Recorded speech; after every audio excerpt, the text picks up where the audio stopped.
It's your girl Rossie, and I'm back with another awesome documentary. I have Brooke Parrish with me, and if you remember last month, we kicked off our documentary series with the girl in a picture. If you guys did not watch that, you guys are welcome to go to Rossie Talks YouTube channel, and you can rewatch that documentary.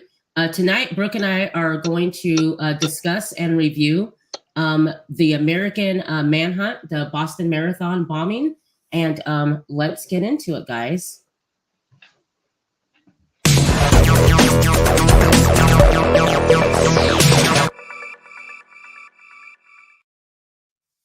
What's up, Brooke?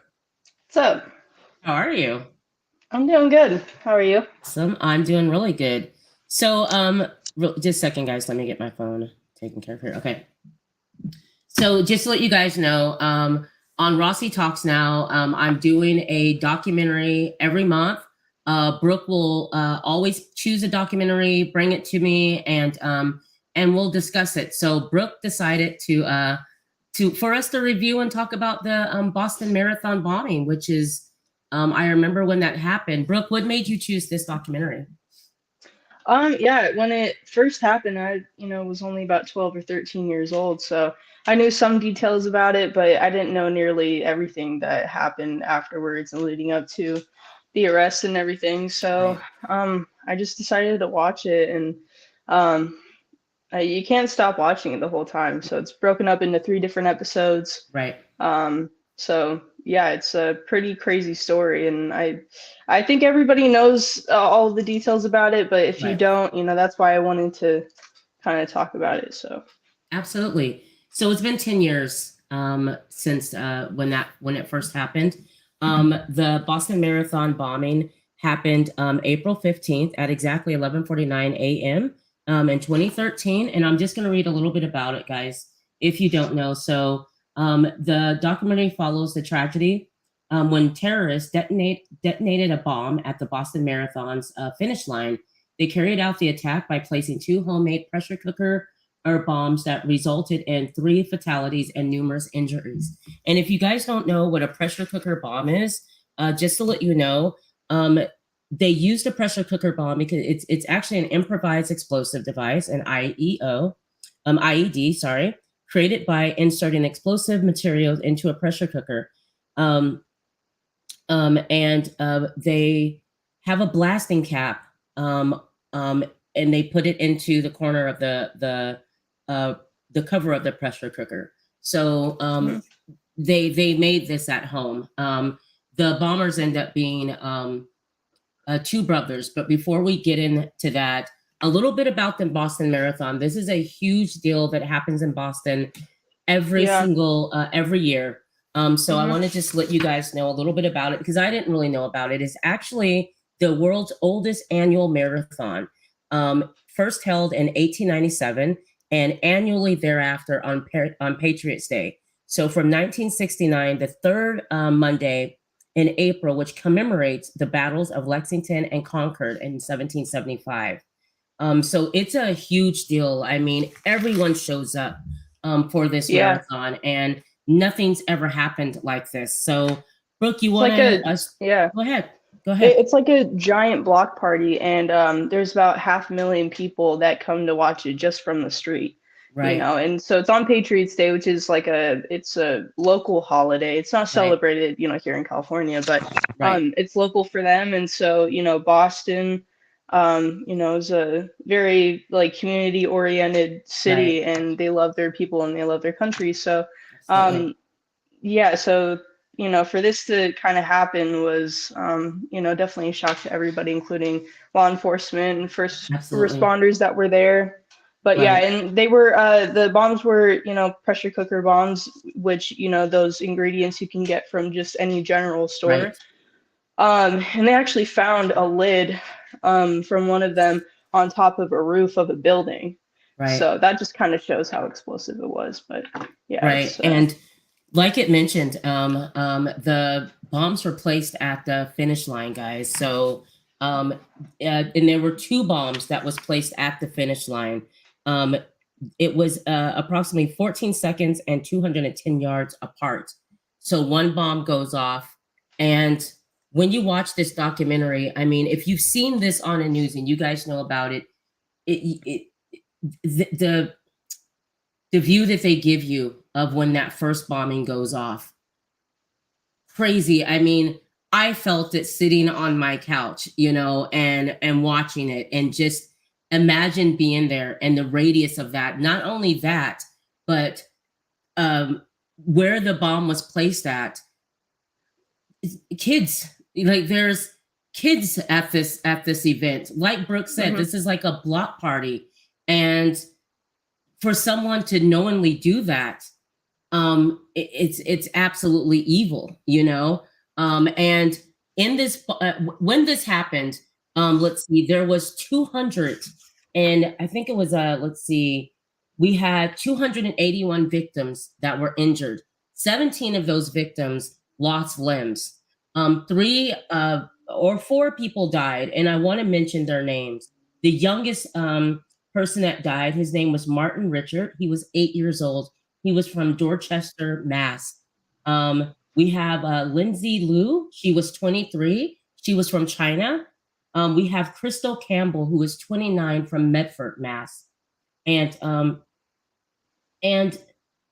they were the three victims that died that day. And I remember when the story starts, the story is being told by different detectives, a lot of people that were there, but there was a main person that the story was told from, and her name was, do you remember her name? It was the McWaters, Karen McWaters. She was a really good friend of Crystal. And what was so sad about that was when all this chaos broke out, you have Kevin McWaters, who gets a phone call, and then he gets a picture sent to him about the bombing. So he's wondering where his wife is, or his girlfriend at the time, fiance at the time. And they got her mixed up with Crystal, because Crystal's phone was in Karen's pocket when she was taken to the hospital. So the Campbell family, they were told that Crystal had made it, that she was actually in surgery. To come find out, actually it was wrong. So I remember Kevin McWaters had Walters had mentioned the fact that that family having to go 24 hours of thinking that their daughter was alive, and then to find out the next day it was an absolute mix up. And it was actually one of his friends that went in and went into the surgery room, into the room, and saw that it was actually Karen that was in surgery, and that Crystal unfortunately had passed.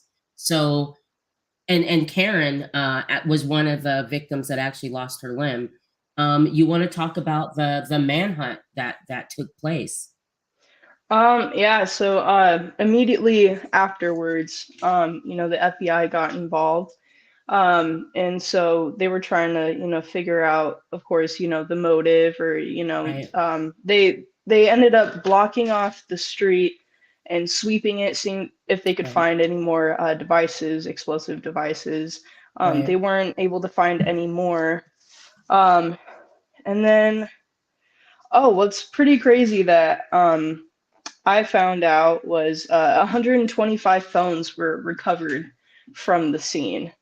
Right. And so they were mostly just relying on video surveillance from the businesses that line the street, but also from people's phones, any pictures, any videos that they had.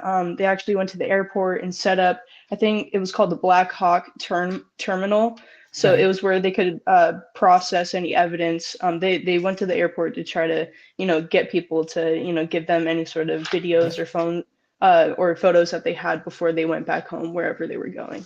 So they set Right. up this terminal to securely kind of look over all this stuff. So they were relying just mostly on pictures and videos to try to, Right. pin who could have done it.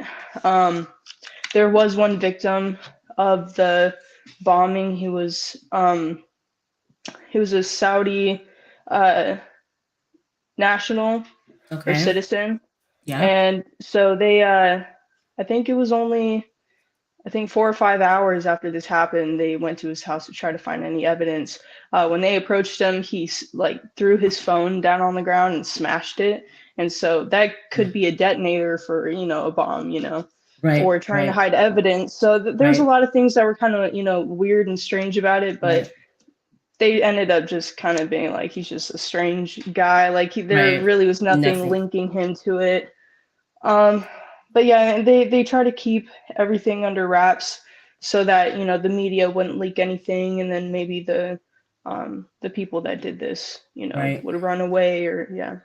right. And the way that they were able to figure out and start narrowing in on who did it was, like Brooke said, there at that time, this is 2013, so there's a lot of iPhones, a lot of just smartphones, period. Plus the route of the marathon runners. Like she said, there's businesses that also had cameras. Cameras were everywhere, but there was one particular picture that a parade viewer, or not a parade, I'm sorry, a marathon watcher was had took a picture, and he had steel frames of right across the street in front of him at the finish line, and they happened to see a backpack and a person standing there.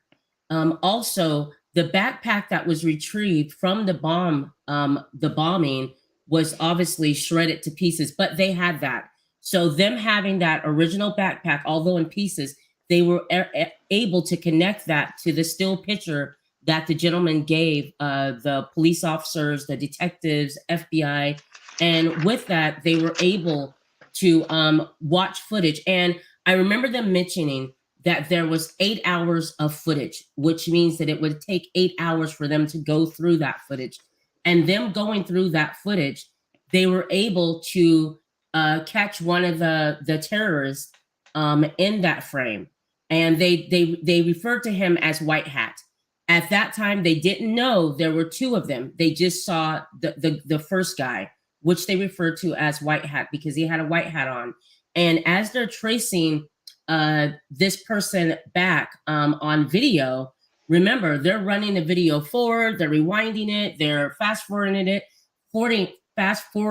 it. And as they're doing that, they're able to watch him and trace everywhere that he went until he leaves camera frame. So you get to see him walking into the camera frame with a backpack on and placing it down, and it was just like a normal person, just nonchalant, like it was nothing.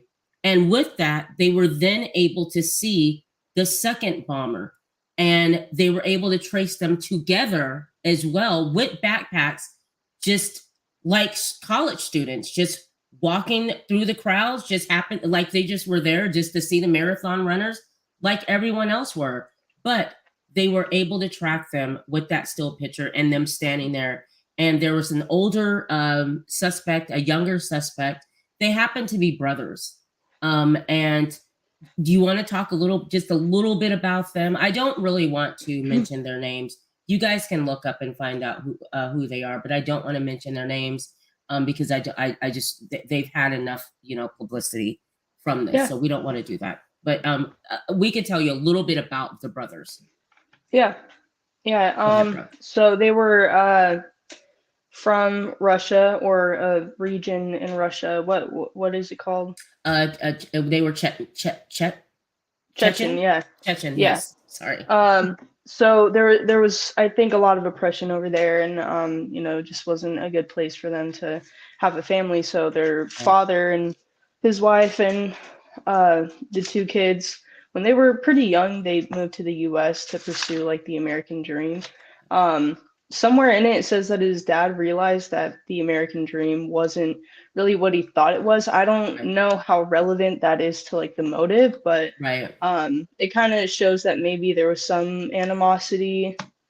But yeah, and then so one of them was a boxer. His father coached him, and then they got him a coach, and his coach told him, you should go for the Olympics. Right. And come to find out, since he's not a U.S. citizen, he couldn't join the Olympics, and he couldn't do it. So that's kind of what started the radicalization of the older brother. Right. And then the younger brother, I think he just got sucked into it with him. He was a high school or college student. Yeah. And he was known for being really charismatic, and everybody Right. was really shocked to find out Very that popular. he could do. Yeah, very popular kid. Yeah. Good student. Right. So this manhunt that took place, it took 4.5 days for them to find the bombers, the terrorists. But there's a lot that happened in between that. I mean, first of all, when they find the pictures, when they see them, you have an internal argument between the FBI and the police commissioner, because once they got those pictures, I believe it was the police commissioner that wanted to, he wanted the pictures to be put out there in public to help the public find these guys. But there were others that they felt like it wasn't the best thing to do. They didn't want to tip them off. They kind of wanted to sneak up on them and do that. But there's also the problem with the media, because with the media, they were having press conference.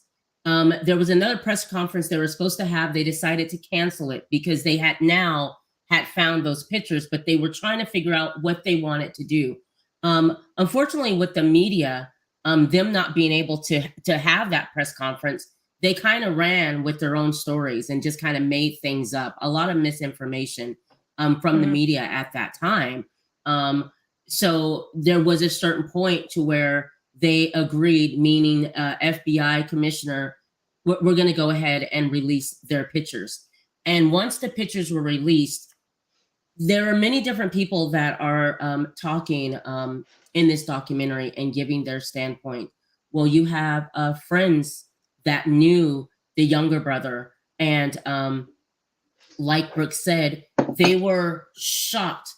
They were so shocked that even though they knew that it looked like him and could be him, they were just flabbergasted. They didn't want to. One of the gentlemen said that he didn't want to say anything because he couldn't believe that was his friend that did that. So none of them gave up. Even a teacher saw the picture as well and thought it could be his student, but they were just, their mind would not allow them to believe that was him. And that's what's crazy about it, is this kid was not who he had a double life, like absolute double life. Now the older brother, I didn't really hear too much about too many people saying that they knew him or whatnot. I just know that they were surprised by the younger brother being involved, to where they just put their blinders on. So with that, we then, after the pictures released, a short time later, maybe a week or two, I don't know, then we have a shooting at MIT where the police officer gets shot at the MIT. It was a carjacking or something like that. I remember one of the commissioner, the media asking the commissioner, do you feel like releasing that picture caused this cop to die? Because at the MIT campus, a cop ended up being shot just sitting in his cop car and minding his own business. And I guess it was a robbery or carjacking. And I think trying to get his gun or something. Yeah, they were trying to get the cop's gun, and they executed him in his police car. And then from there, you have a young man named his name was Danny, I think it was. Yeah. And Danny, actually, Danny Ming, he was carjacked by the brothers, the terrorists.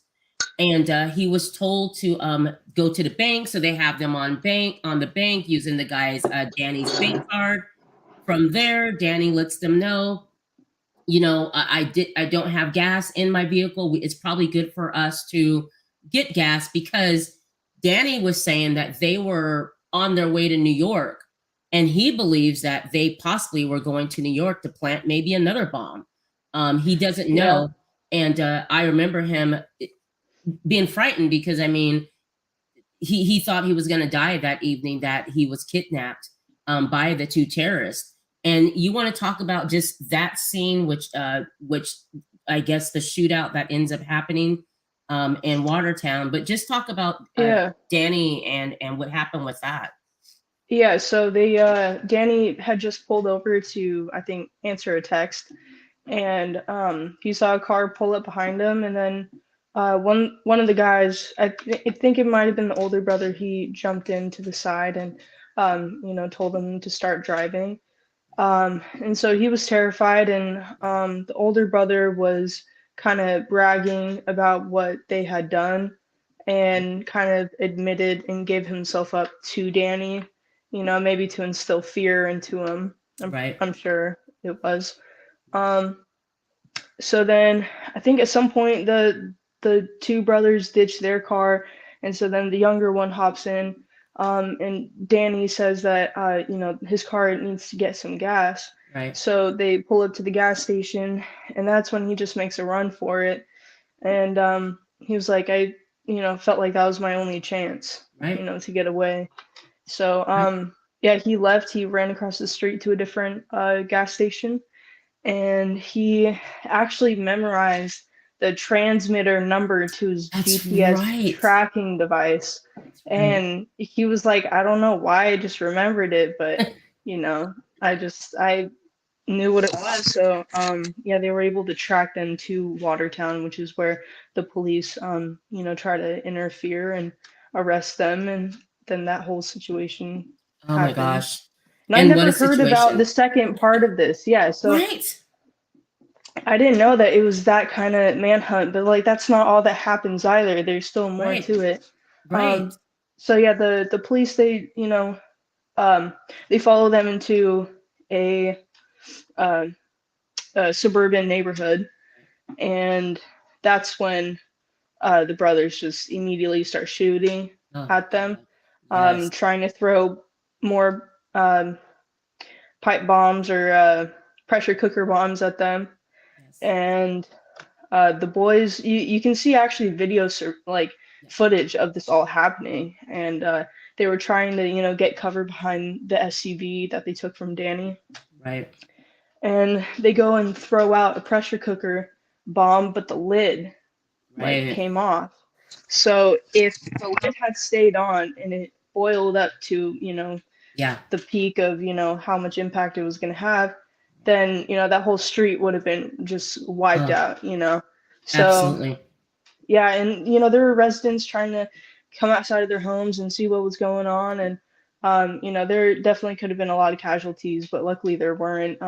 But yeah, and so then one of the police officers, he finally kind of gets behind them from where they're like, you know, behind the car. He finally kind of gets behind them, and he starts shooting at the older brother, and he must have been hit, you know, he says like 7 or 8 times. And I thought at some point he was going to say, oh, well, he had a bulletproof, you know, vest on, but I don't think he did. No, and they didn't mention that at all. Like, he was getting up, like he was still like actively going after them. It was we're in a neighborhood, guys. This is in a neighborhood where all this goes in Watertown is a very small town, you know. Very small. Nothing happens in Watertown. It doesn't. I think they have well, John McClane, who was a Watertown police officer.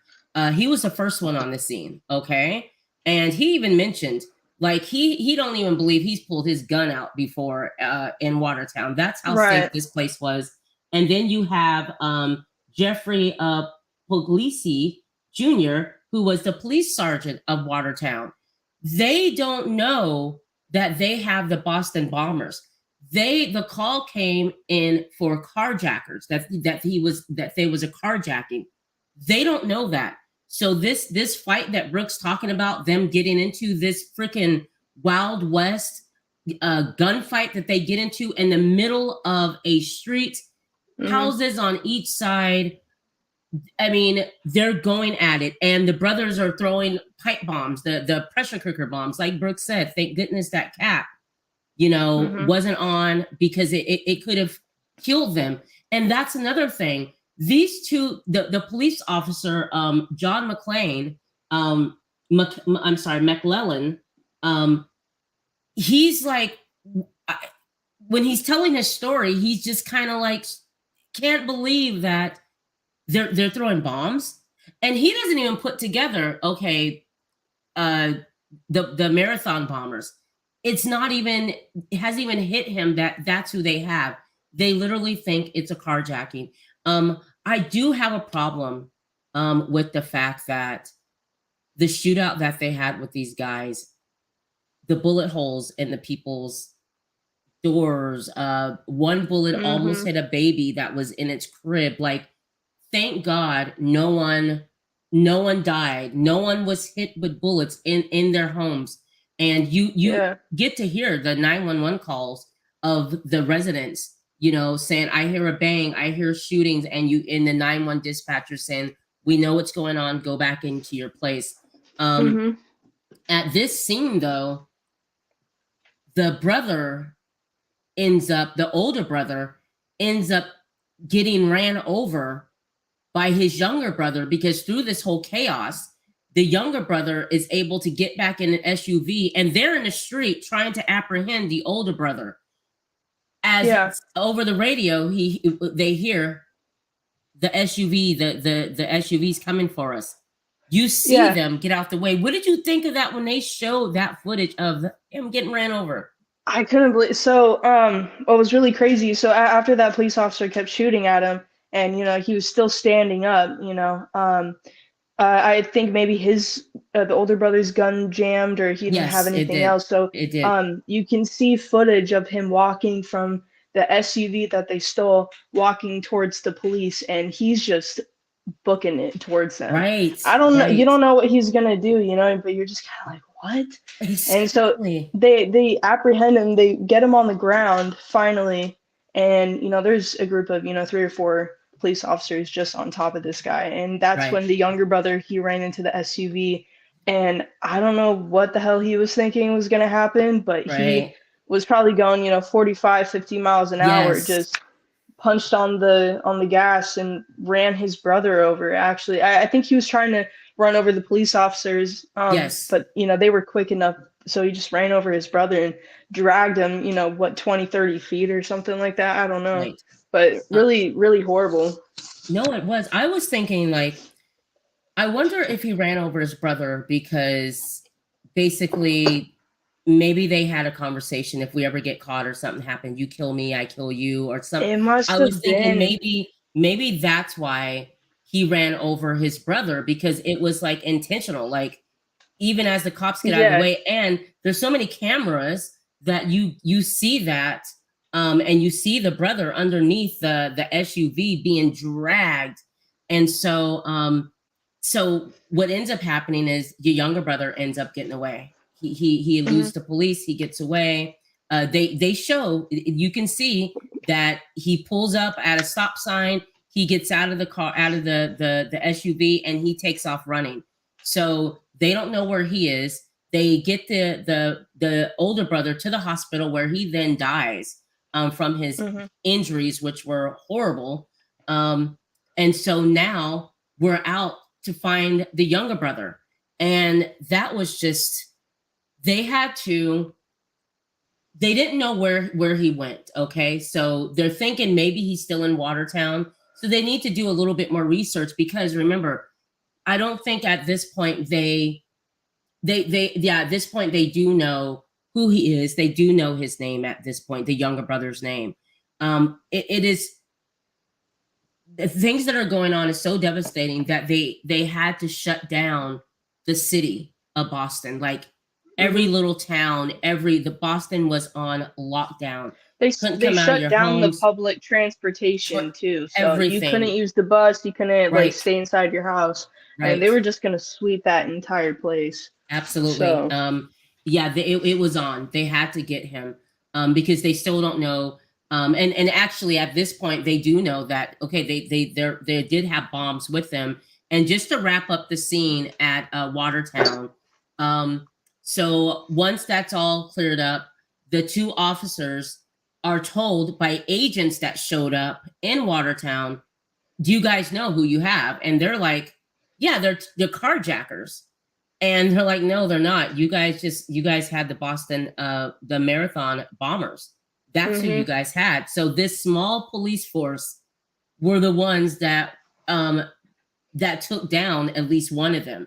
So you know, there are so many heroes in this story. Danny definitely, Danny Ming is definitely a hero, because if not for him and him making that daring escape that he made from them, knowing that they could shoot him. And I remember him telling his story, and he's like, he felt the one brother reach out to try to grab him as he ran, and you see him shooting across the parking lot into that other gas station.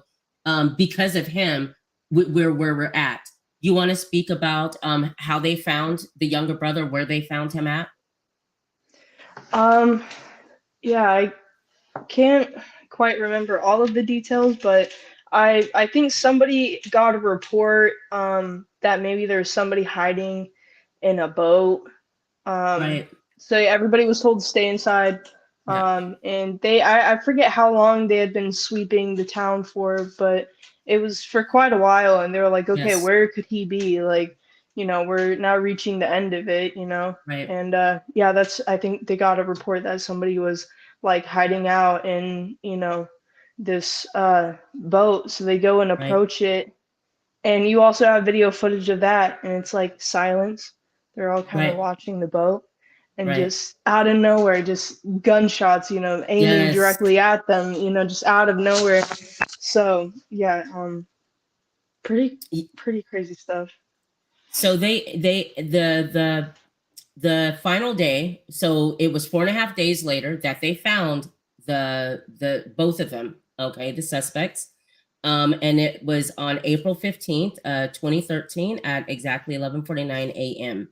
That they were able to find them, and where this wrapped up. This story is an amazing story. If you've seen it on the news, you have not even seen the full story, because I don't think we knew about MIT, especially Watertown.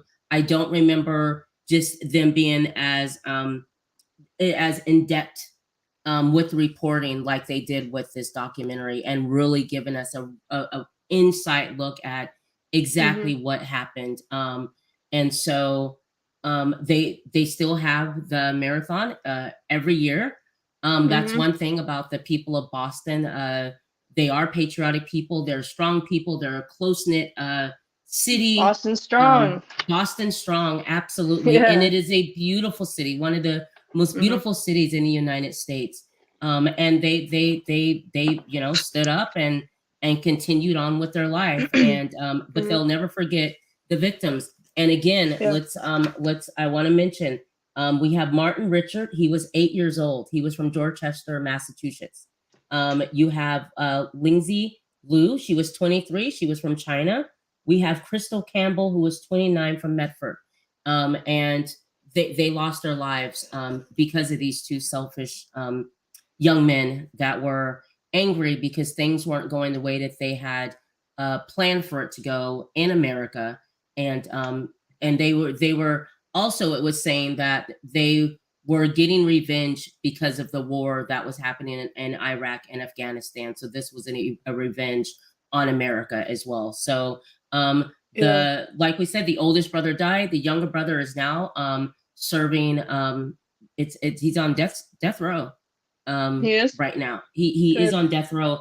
I think that they mentioned that they tried to overturn his sentence to life, but it was upheld that he would be on death row. So if I'm wrong, you guys go watch the documentary. It's really good. You can see it on Netflix. I don't believe it's a limited series. There's 3 episodes, and the first episode's about 39 minutes long. The second one's 52 minutes, and the last one is probably about 52 minutes long. It is a really good documentary. Brooke, what did you think about it overall? Yeah, I mean, it was just kind of a shock from start to finish. You know, the first episode just kind of, you know, goes into, like I said, you know, the city and the Boston Marathon and the history of it.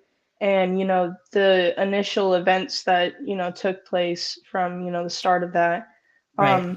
But yeah, everything else was like complete news to me. Right. And yeah, I definitely was shocked by all of it. But yeah, I hope people can watch it now and you know, just try to understand those situations a little bit more. Absolutely. Absolutely.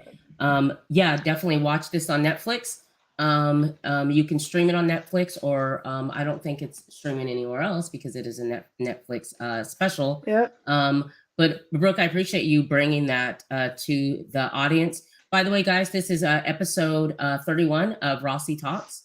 So I meant to celebrate our 30th episode with Big V. But this is our 31st episode. So congrats to us. We made it this long. Hopefully we'll have many, many more episodes coming.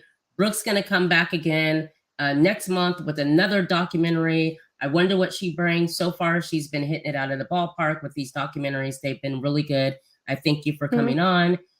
You guys. I appreciate it. Thank you. No, anytime. Absolutely.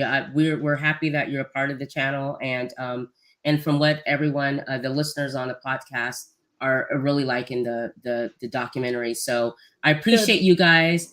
To those who listen to me on podcasts, wherever you listen to podcasts, you know, you can find Movie Lovers Unite, Rossie Talks on the podcast. I happen to listen through Good Pods, and you guys can catch all the old episodes with John and I, top 10s that we've done a couple of years ago. So please go back and rewatch that.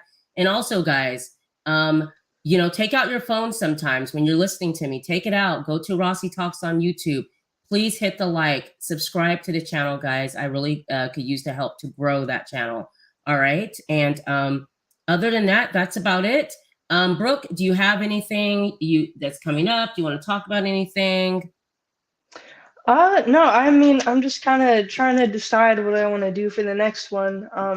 I keep telling you about The Alpinist. It's not a true crime documentary or anything, but definitely, if you want, you know, a tearjerker, for sure, it is very emotional. But it's like an hour and a half long, and it's just kind of a cool little look into that world of, you know, the people that rock climb and do the free soloing and stuff. Absolutely. So I thought of that one. I've thought of the Waco one on Netflix is pretty intense. So I'll let you know. But yeah, whatever you pick, we're willing to watch. So far, you've done good. I appreciate that. I can't wait for you to come back. Guys, we have, let's see, Wednesday, I'll be with Don Tucker from the Multiverse, and he's going to be interviewing me Wednesday at 7 o'clock. Also, we have Sandman season 1, episode 4 that John will be joining me for that review. We'll probably do it Wednesday. If not, guys, we'll do it next week. And let's see. I also have Jay Staccavel coming in at the end of the month on the 26th, and we're going to do the Which Way It's Up rewatch and review starring Richard Pryor, which was an awesome film, classic film. I love it. And then we'll roll into July, and we have a few shows, a lot of shows coming up in July. We're going to really get into the Sandman and further along in that series. Also, our video game show is going to be the second week of July. I'll make sure I post that. I have Don Tucker coming back. I have Frito coming back. I have Trust coming back. And we are going to discuss our top 5 favorite open world games. All right. So that's going to be a lot of fun. Also in August, just to give you guys a heads up, we are going to be reviewing Summer of Games and upcoming games that we're looking forward to this Christmas season, falls, winter. So we're looking forward to talking about that. Until next time, I'll definitely see you guys back here. Please go check out Alex Haynes for A-Town Reviews. You can check out him on Instagram. It'll also be in the link. Please check out John DeGregorio for Movie Lovers Unite. And his information will be in the link. And I appreciate you guys stopping by. Also, you can follow Brooke on Instagram. All of her information is also in the link, guys. So check Brooke out. Thank you so much. And we are out of here.